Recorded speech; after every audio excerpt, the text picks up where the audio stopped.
श्री गोपाळ कृष्ण भगवान की जय। लीळा नंबर 340। कामधेनू नामकरण।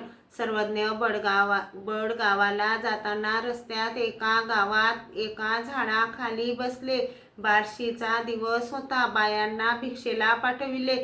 त्या गावी आदल्या दिवशी एका ब्राह्मणाच्या घरी मौज झाली होती। त्या घरी भिक्षेला गेल्या आणि त्याने बसायला टाकले। आदल्या दिवशीचे मांडे, पुऱ्या, घारिया, उंबरे, लाडू, तळीव पदार्थ व गरम गरम भात तयार केला अशी भिक्षा दिली। तुपाची वाटी भरून दिली अशी भिक्षा घेऊन येत होत्या। सर्वज्ञांनी दुरून बघितले आणि म्हणाले, महात्म्यांच्या कामधेनू पोचल्या। बायांनी सर्वज्ञांना झोळ्या कृपादृष्टीने पवित्र करण्यासाठी दाखविल्या। बाईसाने सर्वज्ञांचा पूजावसर केला। धूपारती, मंगळारती केली। जेवणासाठी ताट केले। मग सर्वज्ञांचे जेवण झाले। भक्तजनांची जेवणे झाली।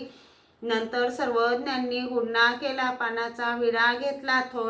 थोडा वेळ विश्रांती घेतल्यानंतर संध्याकाळ पावेतो बड गावाला गेले। सर्वज्ञ श्री चक्रधर स्वामी खूप दयाळू, मयाळू, कनवाळू, कृपाळू आहेत।